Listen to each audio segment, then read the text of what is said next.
खुरम साहब ने ज्वाइन किया है, शादरा से कॉलर हैं, इनसे सवाल लेते हैं। जी अस्सलाम वालेकुम खुरम।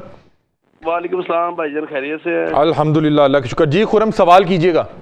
अजय, मेरा ये सवाल है, मेरी नानो है तो मेरे नाना अब उस गवर्नमेंट सर्वेंट रिटायर हो गए हैं वापडा से। उनकी वो अब ना भूल जाते हैं, कोई ना कोई बात हो ना भूल जाते हैं, कुछ याद रखते हैं, कुछ भूल जाते हैं।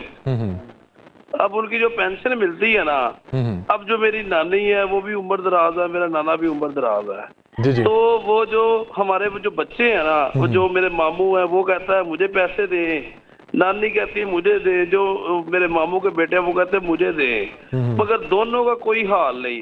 मेरी नानी के अकाउंट में ना कोई 8 लाख रुपया है, मगर वो सूद लेते हैं, सूद खाते हैं, जिनकी वजह से इनके घर में से बीमारियां खत्म नहीं हो रही। अच्छा, तो बड़ी परेशानी। सवाल आपका क्या है कि आपके नाना की पेंशन आती है? नाना की पेंशन आती है, तो जिसपे जितने भी बच्चे हैं ना, 2 बेटी 1 बेटा, वो कहते हैं हमें पैसे दे दें, बस वालदैन की खिदमत कोई नहीं करनी। ठीक है। और जो पैसे रखे गए हैं उस पे आप बता रहे हैं कि सूद लेते हैं, तो आप मतलब सवाल ये है कि उस पे उस पेंशन पे हक किसका है? सूद लेना तो अच्छी बात नहीं है। मेरे कहने का मतलब, मेरी नानी ने जो पैसे रखाए हुए हैं बैंक में, जो सूद लेके वो खाती हैं, क्योंकि वो बीमारी की हालत में क्या उन पे जायज है कि नहीं जायज। और आप पेंशन का ये सवाल पूछ रहे हैं कि वो किसका हक है? बेसिकली नाना की पेंशन पे बेसिकली पेंशन का भी हक और सूद का भी हक जो है ना, सूद जो ले रहे हैं 8 लाख रुपया, 8 लाख के ऊपर जो सूद आ रहा है बैंक से, इंटरेस्ट का पैसा। ठीक है, ओके ओके, जी जी जी, इस पे जवाब ले लेते हैं। डॉक्टर साहब वो बता रहे हैं कि आप सवाल समझ गए। पहला तो है कि जो पेंशन आती है, ज़ाहिर है सरकारी जो मुलाजिम होता है रिटायरमेंट के बाद सरकार ये समझती है कि इसकी जो है वो बकाया जो ज़िंदगी है वो आराम से गुजर जाए, तो उसका पहला हक जो है वो उनके नाना को ही है कि वो करें, या वो अपनी बीवी नानी को भी दे सकते हैं। कि वो इंतकाल कर गए, मैं इसलिए ऐसे वो पूछ रहे हैं कि नानी और दूसरी बात जो उन्होंने उसकी की है ना, वो तो नानी का फिर हक है ना, नानी का हक है। और दूसरे नंबर पे जो दूसरा सवाल है कि सूद के ऊपर पैसे, बच्चों का हक नहीं है पेंशन पे? नहीं, बिल्कुल नहीं, क्यों नहीं है, उसकी बीवी का बिल्कुल नहीं है। और दूसरे नंबर पे जो दूसरा मामला आपने कहा कि वो सूद के ऊपर पैसे दिए हुए, नानी सूद पे पैसे, कतन हराम। वो ये पूछना चाह रहे थे कि आया क्योंकि वो बीमार रहती हैं तो मैं वो जो ज़ईफ़ हैं तो वो भाई आप भी माशाल्लाह आप उनके साथ ताल्लुक़ है, तो आप वो 8 लाख रुपए किसी ऐसी जगह पे इन्वेस्ट कर दें ताकि उनको कोई अर्निंग होती रहे, या आप खुद रख के किसी जगह पे आप कारोबार करते तो आप उसको रख लें। लेकिन सूद के ऊपर बैंक में पैसे रखवाना, उन्होंने आगे कब्र में जवाब देना है। वो अल्लाह फरमाता है अल-हाकुम तकासुर हत्ता ज़ुरतुमुल मकाबिर, तुम्हारी कसरत तुम्हें हलाक कर दिया, ताकि तुमने कब्रों का मुंह देख लिया।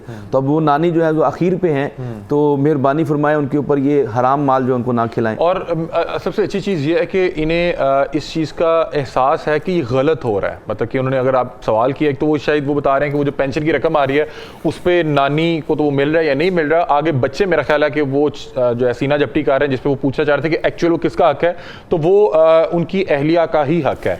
दूसरा वो ये कह रहे थे कि हमारे घर इस वजह से जो है परेशानी जान नहीं छोड़ रही, मतलब कि बीमारियां हैं, परेशानियां हैं, और उसकी वजह उन्होंने बताया कि मुझे ये लगता है कि जो 8 लाख रुपया रख के सूद लिया जा रहा है वो इसकी वजह है। क्या जो सुकून है ज़िंदगी का वो इन तमाम चीज़ों के साथ जुड़ा हुआ है कि अगर आप हलाल खा रहे हैं तो वो कम में बरकत डल जाएगी, और अगर आप हराम कमा रहे हैं जितना भी है उस पर वो बरकत नहीं डल सकती? क्या ख्याल है? जी बिल्कुल ऐसे ही है कि या अय्युहल्लज़ीना आमनू कुलू मिन तय्यिबाति मा रज़क़नाकुम वश्कुरू लिल्लाह इन कुंतुम इय्याहु तअबुदून। अल्लाह जल्ल वाला ने पाकीज़ा खाने का, हलाल खाने का हुक्म फरमाया है, और शैतान ही है जो हराम की तरफ ले जाता है। और आजकल जो अब सुकून बेसुकूनी में जो बदला है उसकी बहुत सारी और भी वजूहात हैं, लेकिन एक बड़ी वजह माल हराम भी है। वो माल हराम सूद के ज़रिए से आ रहा है, वो हेरा फेरी के ज़रिए से आ रहा है, वो झूठ के ज़रिए से आ रहा है, वो मिलावट के ज़रिए से आ रहा है, वो बदसुकूनी और बेसुकूनी का सबब बनेगा ही बनेगा। बिल्कुल ऐसे ही है। और मेरा ख्याल है कि नाज़रीन, आप जो काम सारी उम्र करते हैं आप अपनी आखिरी हिस्से में वही कर सकते हैं, उससे हट के नहीं कर सकते। अगर आपने सारी उम्र सूद लिया, या आपने हराम खाया है, आपने शराब पी है, आप अपनी उम्र के आखिरी हिस्से में उसको नहीं छोड़ सकते। बहुत से लोग कहते हैं ना कि मैं आखिरी हिस्से में जो है तौबा कर लूँगा। अल्लाह ताला उसकी जो है वो तौफीक इसलिए नहीं देता कि जो ये आपने 30-40 साल गुजारा होता है जिसमें आपने सूद लिया है, तो आपको कुछ ऐसे लोग मिल गए होते हैं जिन्होंने आपको कोई इखलाकी जवाब बता दिया होता है कि ओ पायनो एंजनी सूद नहीं जी, इसको इन्वेस्टमेंट कहते हैं। क्योंकि आपको ये जो इनके करिंदे फिर रहे होते हैं आपको साबित करके जाएंगे नहीं नहीं नहीं नहीं ये हलाल हो गया। اور پھر آپ اسی جواز پہ آپ اس کو چھوڑ نہیں پاتے. لیکن جیسے دونوں مفتیان کرام نے یہ بات بتائی ہے کہ وہ عمر کے آخری حصے میں ہے, ابھی بھی توبہ کر لیں, اللہ سے معافی مانگ لیں, اللہ تعالیٰ غفور الرحیم ہے, معاف کر دے گا, ورنہ اس چیز کا جو حساب ہے وہ بڑا سخت ہے. اور سود اللہ تعالیٰ سے جنگ ہے.